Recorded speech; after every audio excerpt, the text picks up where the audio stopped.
He was my colleague at DeMatha. He was my student. I think he holds the all-time record for being dismissed from class before it was over. You're out of here. You're out of here. There he is. Yep. He, and you remember a guy by the name of John Ringer? Yeah. Ringer, Fogo and Ringer were real cut-ups in my government class. So real quick, we'll get going here in about a minute or two. So if I could just ask everyone to put their microphones on mute during the interview.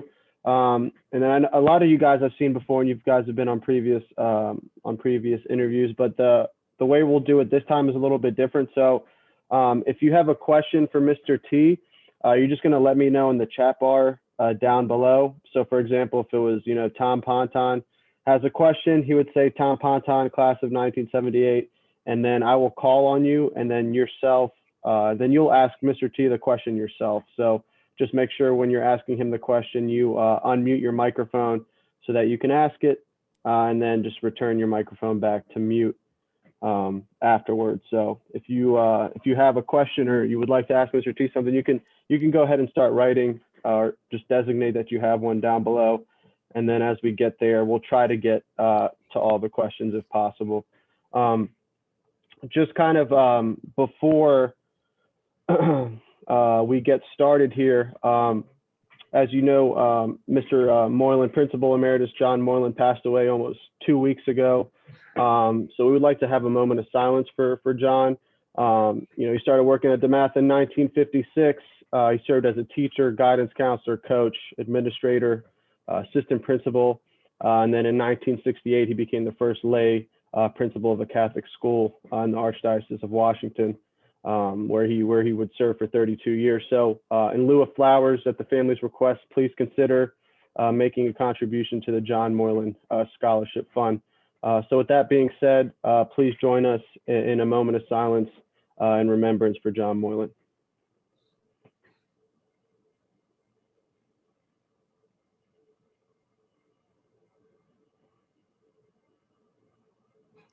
Great, thank you guys. So with that being said, I'd just like to welcome everyone. My name is Ben Flary, class of 2011 and current staff member here at DeMatha. Over the past few months, we've interviewed several notable stags, not only to showcase the various successes of the school, but also to keep the DeMatha community connected during the pandemic. I'm joined today by fellow staff member Connor Glowacki and faculty member and chair of the Social Studies Department, Mike Curran, class of 1999. We're joined today by legendary DeMatha faculty member Doug Tschiffely, better known as Mr. T.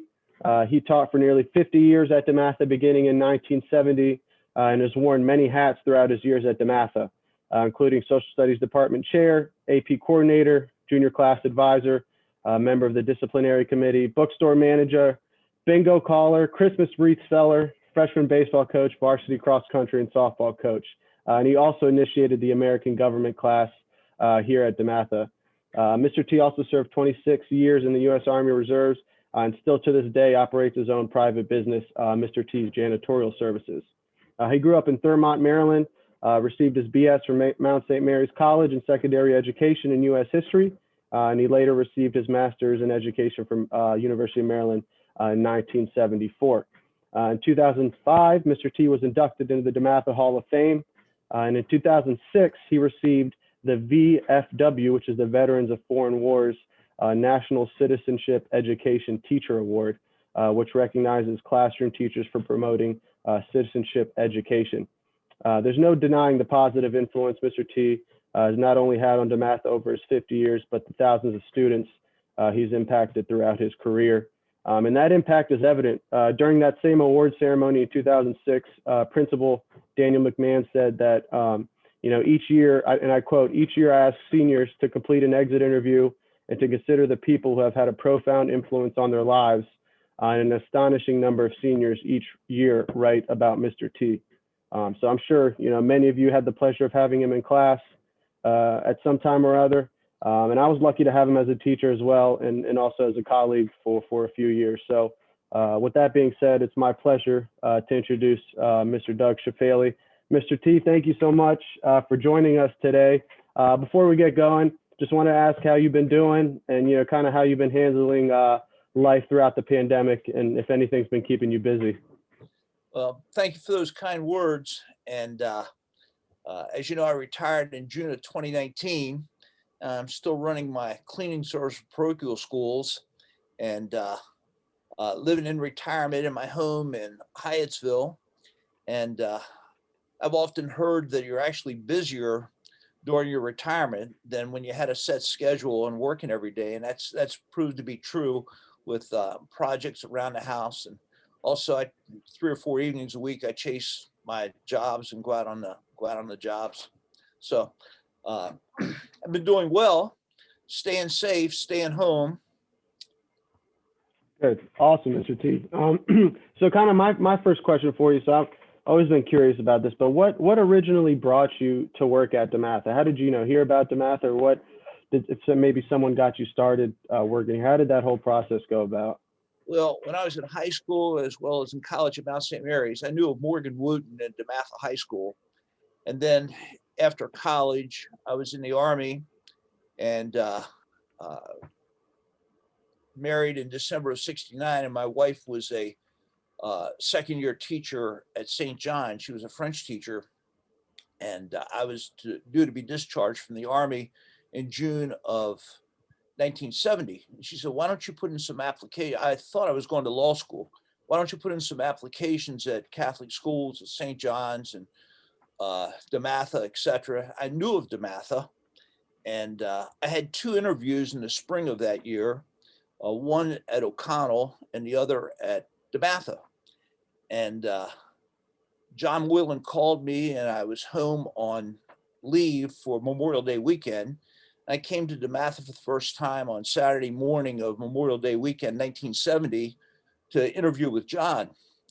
And when I walked in the building, I was kind of surprised that with the reputation that DeMatha had, the building was kind of run down. It had been on the map for about 25 years, but the white paint was yellow and lights were very dim in the hallways. And I thought, gee, is this DeMatha? And it was just the original building. I talked with John for about an hour, and he was interested in my military background. And then on Monday of Memorial Day weekend, he called me and offered me a job. I got out of the Army at the end of June, worked construction for about 6 weeks, came to DeMatha in August of 1970. Like most first-year teachers, my first year was a little rough. I had been a drill sergeant for 5 months in the Army, and I thought it was going to be an easy transition. I wasn't used to people telling me no. So my first semester was kind of tough for both me and the students. I was made to feel very welcome by John, and he was very patient with me in my first year. And he mentored me in my first year, and I guess saw some good there. I was made to feel very welcome by my colleagues there. Buck Offit, Ray Smith, Morgan Wooten, Jim Zwolak, Rocco Manila. I'm sure Chip Adamanis, Clark Mester. I'm sure there's some people I'm forgetting, but by the end of the first year, I felt I was a part of the program, and also that something big was about to happen. I didn't know what it was, but it was John Moylan's vision in terms of growing the school. That's awesome. Mr. T, yeah, thanks for joining us again. And you kind of alluded to it in your comment there, but was there a specific person or group of people, and they could be either your fellow colleagues or students, that left a big impact on you during your time teaching at DeMatha? Well, for sure, John Moylan. I said he was very patient with me in my first year, and he mentored me. In that first year, I had 4 preparations. U.S. history was my main one, but I also taught a class of world history and world geography and a class of American government. And I had a freshman homeroom across the hall from Buck Offutt. And I would teach world history, a couple classes of that, and then Morgan would show up, and he had 2 or 3 classes after me. And I was in room 35, and Buck was across the hall in room 34. And in the mornings, we'd stand out in the hall and talk. And he never told me what to do, but he often made suggestions and got into my head. So I think Buck kind of mentored me also. So yeah, those 2 guys. I'll tell you a couple of John Moylan stories that really made an impression on me.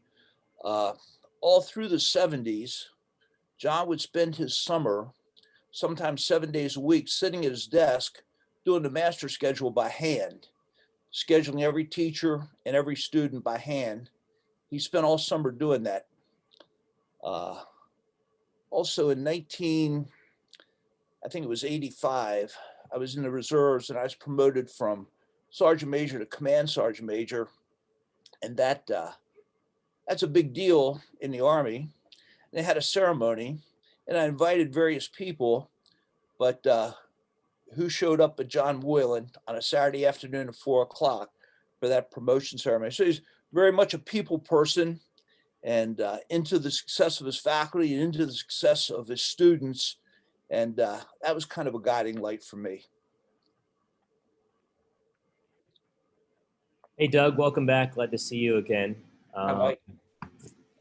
So I'm really interested, actually, and you've talked a little bit about it. Obviously, you're a veteran from the U.S. Army. How did your military experience, did that inform your interest in education or civics or your teaching style?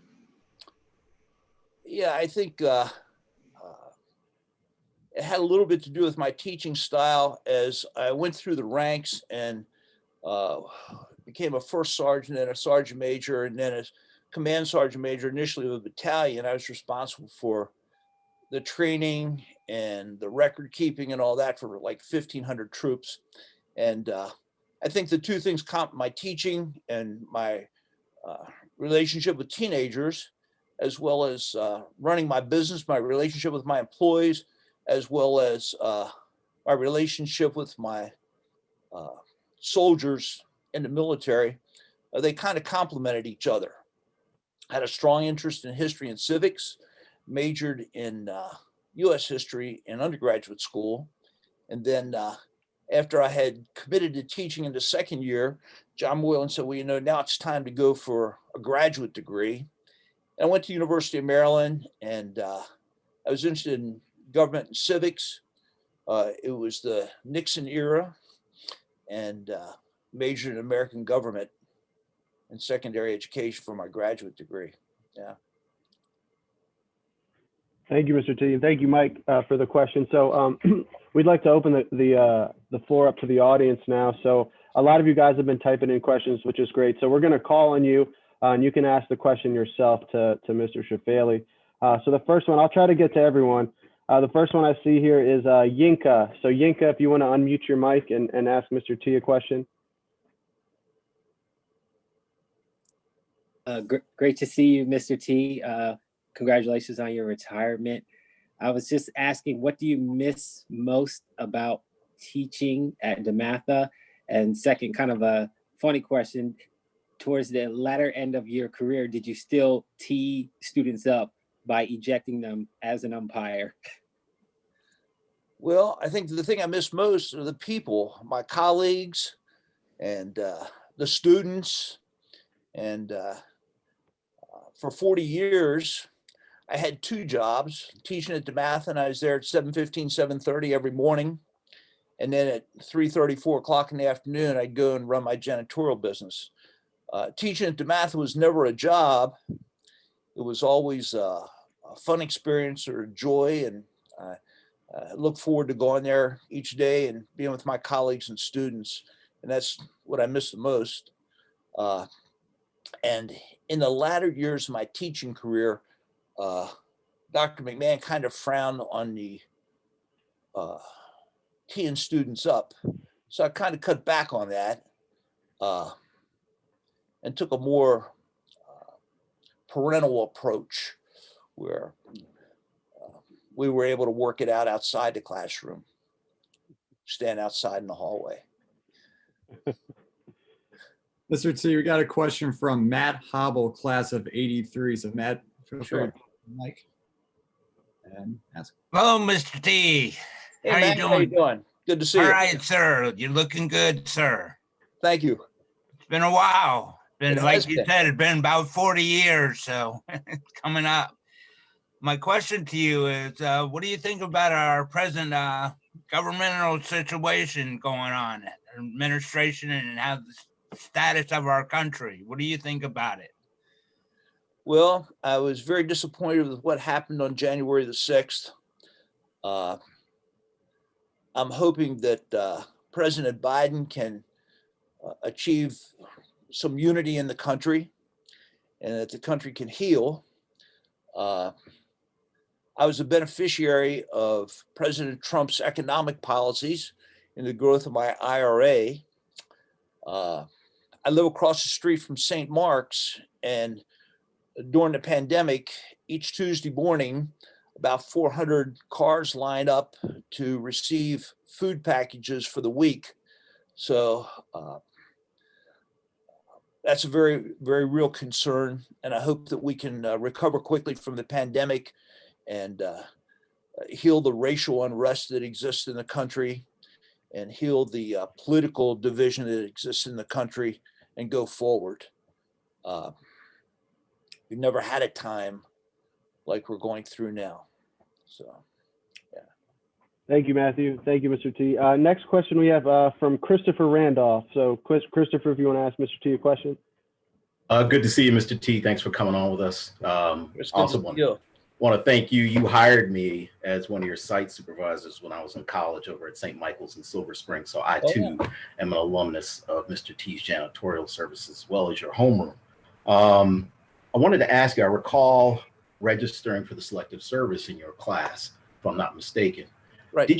Was that your idea? Was that a school project or did it come from somewhere else? And also, did you also register us to vote in our homeroom? I couldn't remember if it was one or the other or both, but either way, thank you for that and for all that leadership, and glad to see you look happy and well in retirement. Thank you. Yeah, the selective service people, their headquarters in Chicago, contacted me because I was a government teacher and asked if I would run in-class selective service. At the time, they weren't doing it by computer, but a student had like 90 days after his 18th birthday to register. So I put a poster up on the board and gave the information as to how to access to register and fill out the card with the selective service. You ask about voter registration. That's a funny story. In 1972, when the 26th Amendment passed for the 18-year-old vote, John Moylan was a personal friend of the supervisor of elections in Prince George's County. The guy's name was Bob Antonetti. And he contacted John and said, how would you like to conduct a voter registration drive at DeMatha? This was the first year that 18-year-olds were eligible. It was the election of McGovern and Richard Nixon. And John approached me. I went and got the forms. We had an in-class registration. It was one of the few high schools that was doing it. It was such a big deal. I think it was NBC that came out and videoed it, put it on the news that night, 1972. It continued to do that through the 70s and the 80s. And sometime right after the internet, then we no longer did that and students could register on the internet. But that was a part of my electoral process unit, how to do it, and why to do it, and so on and so forth. Yeah. Good seeing you. Connor, go ahead. Hey, Mr. T. So it looks like we have more of a comment from Tim Robinson, 89. So Tim, if you just want to reiterate your comment that you left in the chat for Mr. T. Hello, Mr. Tschiffely. It's great to see you again. It's been a Great to couple. see you, Tim. So first of all, how's Ross making out?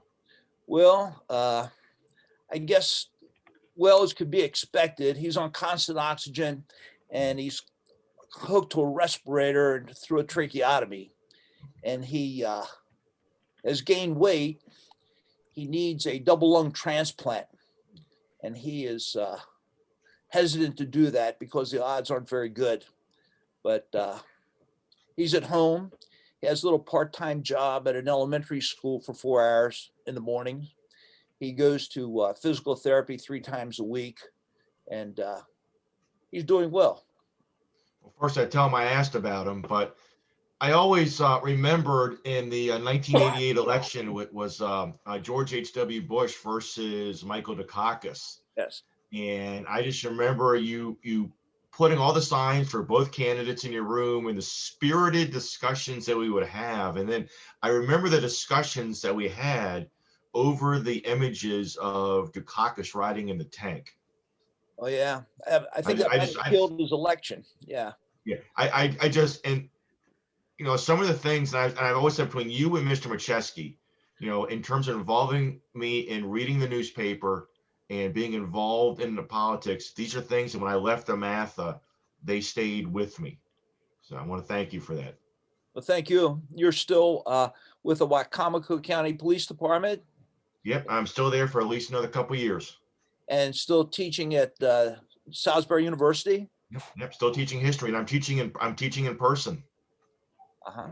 I'm one of a small minority of a history faculty that are teaching in person. So I put me in a bigger room so everybody can spread out. Yeah, well, that's wonderful. Good seeing you. And Great to be here. thank you for your help with Ross when he was a freshman and sophomore at Salisbury before all his surgeries. Yeah, I still remember doing it. And for anybody that wants to know, when Ross was applying to Salisbury University, he hit a hiccup, and I was very proud to be able to call up the head of admissions and say, listen, this kid coming from DeMatha, he's not coming from any other high school. This is a DeMatha boy. We need to get him in here. So this is the pinnacle. So, and I think that really helped them quite a bit because everybody knows DeMatha's reputation. That was greatly appreciated. Thank you. You're very welcome. See, Mike Curran, do you have a question for Mr. T? Absolutely, Doug. I'm just so impressed by your longevity because I just find teaching so hard. Every year I tell my wife, man, this is the last year, but you're an inspiration. I'm just curious, having taught in the 70s, the 80s, the 90s, 2000s, the teens, like how did your teaching evolve, and was it influenced by the curriculum and the sign of the times, or the students change? Like how did you sort of progress through those different decades, and how you delivered the material to be so engaging? Yeah, well, in the early 1970s, 70 through 75, 2 things happened. I had 1 class or 2 classes of seniors for government, but wasn't a required class yet. And then I got my master's in American government in 74. Then in 76, Maryland, as many states, made a semester of American government required. And the curriculum that the state required was a semester of government, a semester of contemporary social issues. So I was able to write the curriculum. I had experience in curriculum development. I wrote the curriculum for the government class. And then I had an interest in practical law and wrote the curriculum for the street law class. And that's the way that evolved, and developed a syllabus for each. And that's the way that evolved. And in terms of teaching it, I was able to use practical experiences, real life experiences in the practical law part of it. Students found that very interesting, found the way the courts work and the documents related to the law very interesting. I always look forward to teaching government, kind of like the different seasons. When it was September, I was teaching the Constitution, and each year I try to add 1 thing that I learned that was new to the class. October, we studied the electoral process, November, the presidency, December, the Congress, and January, the judiciary. And then the spring semester went into the street law.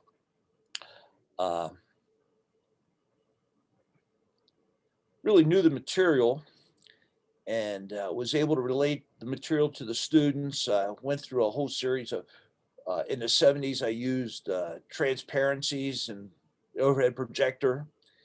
In the 80s, put things on the board, and the beginnings of, in the late 80s, early 90s, the beginnings of a computer and the Keystone screen.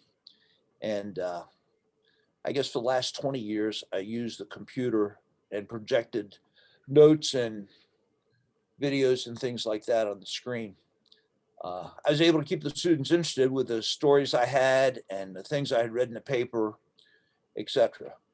I think in the early 70s, we had a real interesting mix of students, 250, 300, 350 students, a combination of academic types and regular students, and a few outlaws.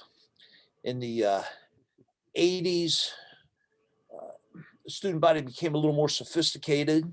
And in the 90s, with the influence of the social media and the iPhones, things drastically changed. And students had more outside of school preoccupations. Some of my best years in my business were employing advanced placement students in my business after school. They were conscientious students, they were conscientious workers.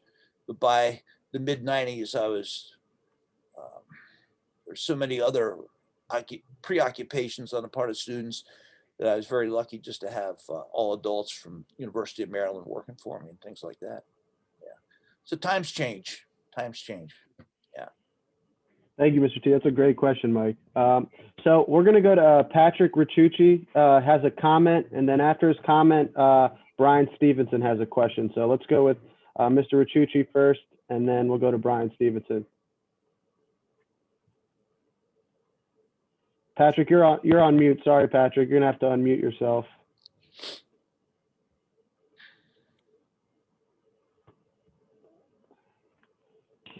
There we go.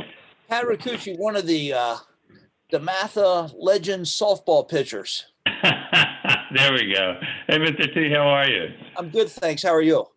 I'm doing great. They always say that everybody has that one teacher who really influences them. I just want to let you know you were without a doubt that one teacher who had a significant influence on me. I had you for several classes starting my freshman year, and I thoroughly enjoyed all of them. The classes were interesting, they were engaging, they were fun. You put up with a lot from a lot of us, but I have to say there was never any doubt of who was in control. And I still remember one day I tried to pull some prank in the class, and you grabbed me and dragged me up to John Mullen's office and scared the hell out of me. But it was a great time, great memories. Playing softball was some of the funnest memories I ever had. It was with Bob Kepke and Mike Goldbeck and a number of other folks. But it was a lot of great times. The only regret I ever had is that my son also went to DeMatha, graduated in 2007, and he never had the chance to take a class from you. That's the only regret I have, but I just wanted to let you know, to this day, I quote you often. I've done some corporate training over the years. I have used some of your stories and kind of modeled myself after the approach you used with the class.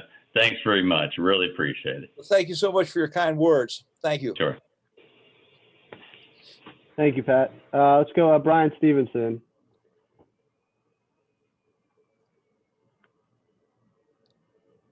Brian, you're on mute. Thank you. Yeah, general comment first before the question.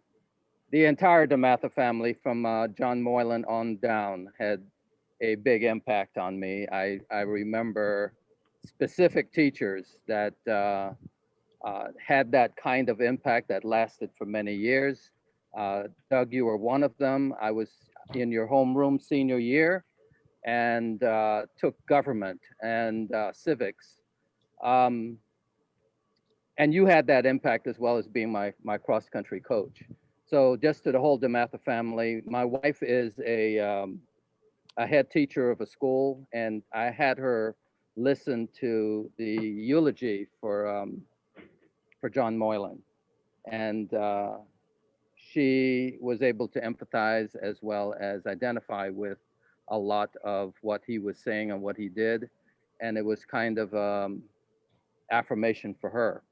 My question, Doug, goes back to government and civics, more in line with the earlier question about what has happened in our country. If you were teaching government and civics over the last 3 or 4 years, seeing how the checks and balances got disrupted or ignored or co-opted, I don't know what word you want to use, but the ideal that we were taught earlier was no longer, the gaps were showing. How would you have taught civics and government during the last 4 years? Well, in teaching that unit on the Constitution, you emphasize the importance of democracy, and then you teach the relationship between the branches. And there seemed to evolve the distrust between the branches, or people willing to play politics with a system on both ends of Pennsylvania Avenue. And how would I have taught that? I don't think I've changed. I wouldn't have changed. I taught the structure and the functions, but the lack of dignity or professionalism that existed between the branches recently is certainly a black mark on the system, but not to have compromised the democracy, and the democracy goes on. And I think I would have stressed the importance of our past and the survival of democracy and all of the turning points in our history. And this is just another turning point. And probably talk about the impeachments of Andrew Johnson and Bill Clinton, and the near impeachment of Richard Nixon, and maybe make a comparison with the first and now the second Trump impeachments. So, but the goal would have been, or always would have been, the promotion of the system, the democracy, and the Constitution, and how it survived for over 220 years. Mr. T, we got a question from Conrad Katulski, and it's revolved around a chocolate bar selling contest. So, Conrad, go ahead and unmute your mic. Hey, Mr. T, how are you? Hey, Conrad. Hey, buddy. Real quick, I know that the chocolate bar contest was big back when I was. I'm sorry, I can't hear you. Oh, back when I was there in the late 70s, the chocolate bar contest was kind of popular. Yeah. You know how many times you won that contest? Well, I had the confidence of my home room, and we had some competitions, but I know we won it a lot of years in a row, and a couple years to get over the hump or the motivation, I was inviting the home room to a breakfast at Denny's or something. Yeah, you did. But I appreciate everything you did for me, and congratulations on your retirement back in 2019, and best of luck to you. Thank you so much. Appreciate it. Thank you, Conrad. We'll go with John Ryan. John Ryan, I think, has a question, class of 72. Go ahead, John. Hi, Mr. T. Hi, John. How you doing? I'm doing well. Hey, yeah, I was in your first class.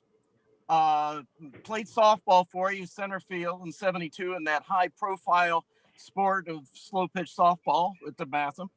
And living out in California now, I missed your introductory because I was getting the Moderna shot vaccine. So I just saw you about, I want to say 4 years ago at the 45th anniversary, and you're looking great. Congratulations on your retirement. I don't know how many years you coached slow pitch softball there, and I know you also coached cross country, because my senior year I'd ran for 3 years, but was working after school, and you gave me a call and said, "Hey, you ought to come on out, John." I said, "But Coach, I'm working in the afternoons. I can't get on down and run those 5 miles." He says, "Oh, no problem. We have practice at 6 o'clock in the morning." And I went, "Really?" You know, I set my alarm. I couldn't make it get up that time, sir. So I apologize. But you were a heck of a great coach in that first year in slow pitch softball. I remember you even refereeing the intramural football. You know, Yeah. we used to have on the blacktop back there. But congratulations again on your retirement. Always fond memories. And I know I can speak for Joe Lauer and Tim Looney and that group of my buddies at Joe and I went to St. Mark's, and great to see you, and you look well. Great to see you. You look Thank you great. so much. You're Thank you for welcome, your sir. kind words. Mr. T, we got a question from Seamus Hughes. Seamus Hughes. Oh yeah, I remember Seamus.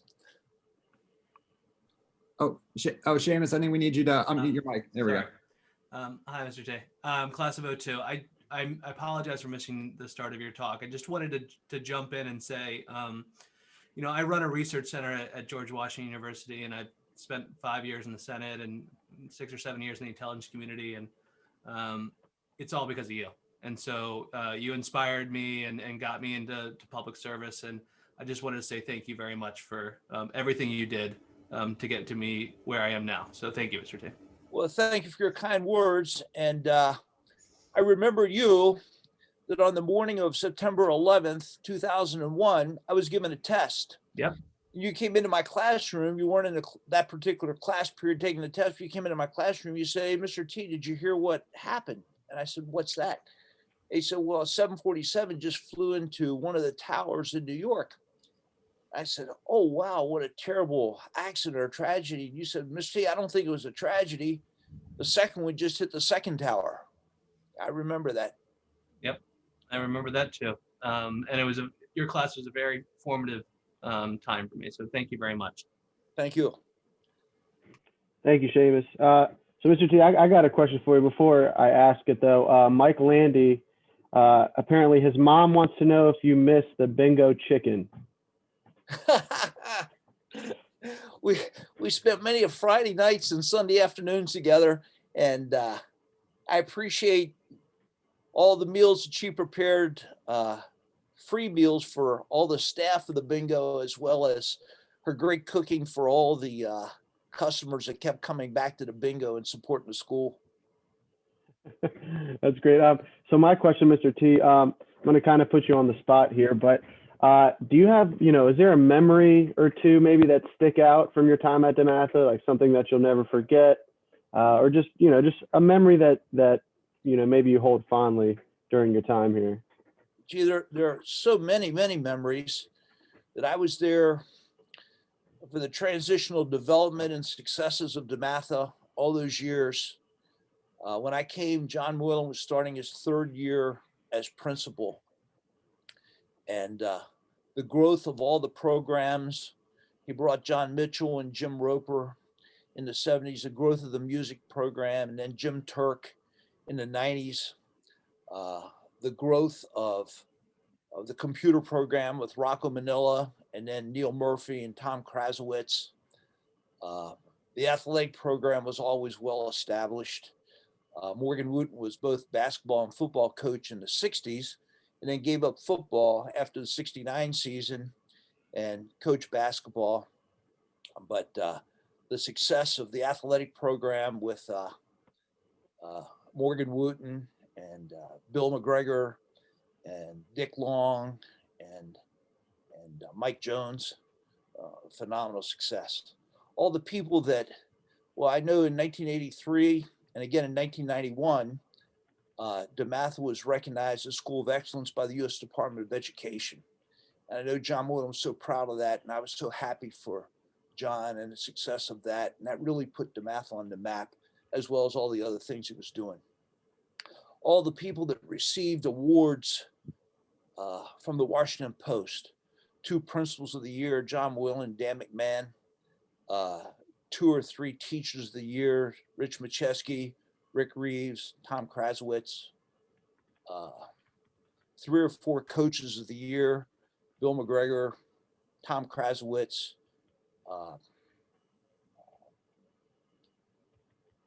just wonderful success stories. And I was there, and a part of that. They were my colleagues and friends, and I was proud of them and so happy for their successes. Go ahead, Connor. See, was there a class or subject that you like to teach the most during your time at DeMatha, or that something that you're the most passionate about?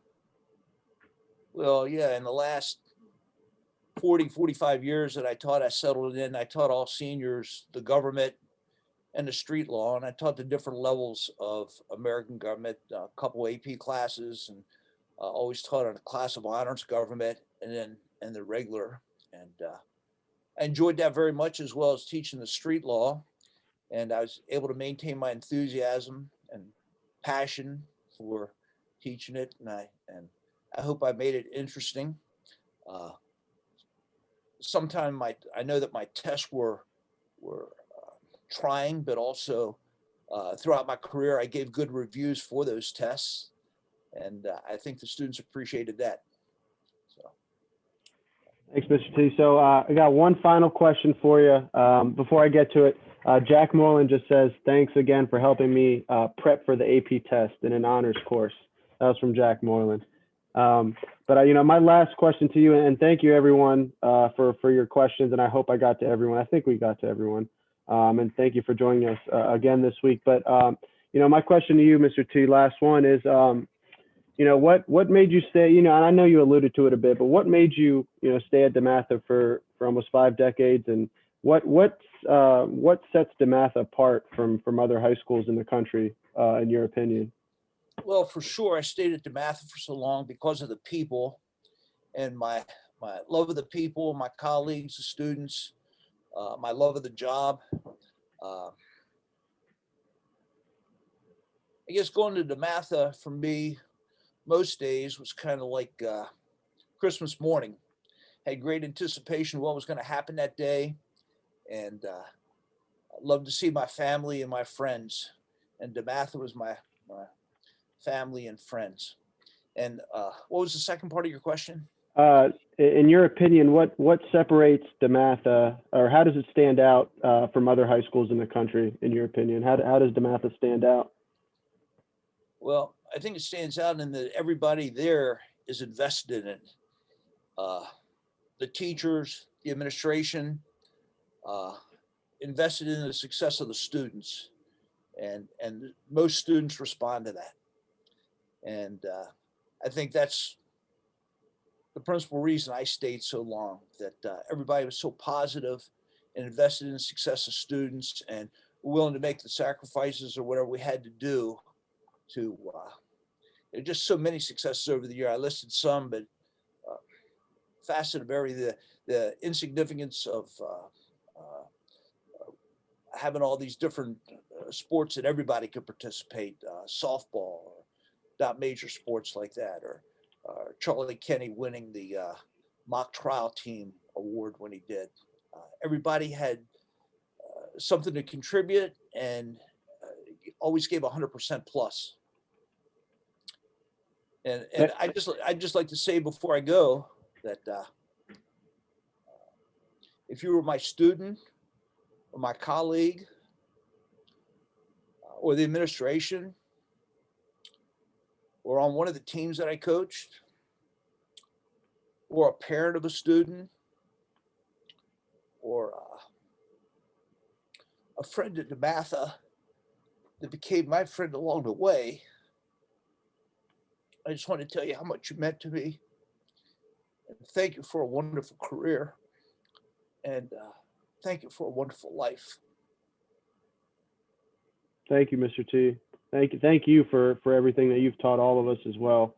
I had the pleasure of having you in class and as a colleague, and I couldn't have dreamed of someone better to have around. So thank you, and I know I speak for everyone else on this call as well. But you're a true DeMatha legend, and you're a pillar of DeMatha. So thank you.